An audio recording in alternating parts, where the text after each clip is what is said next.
on it, you can see there's a hello everyone. Today in this video I'm going to be showing you how we can easily have two accounts on the same WhatsApp, which in other words like having two numbers on the same WhatsApp on the same application.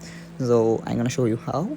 So first of all, I'll go to my WhatsApp, and now here I'm going to tap on this bottom icon which says you. Once I'm in here, I'm going to scroll down till I find the option account. So you can see an option called add account here. So if you can't see this, what you're going to do is go on to your app store,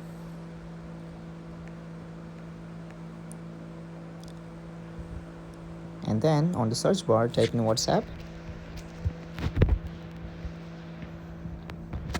and right next to your WhatsApp application you will see an update button.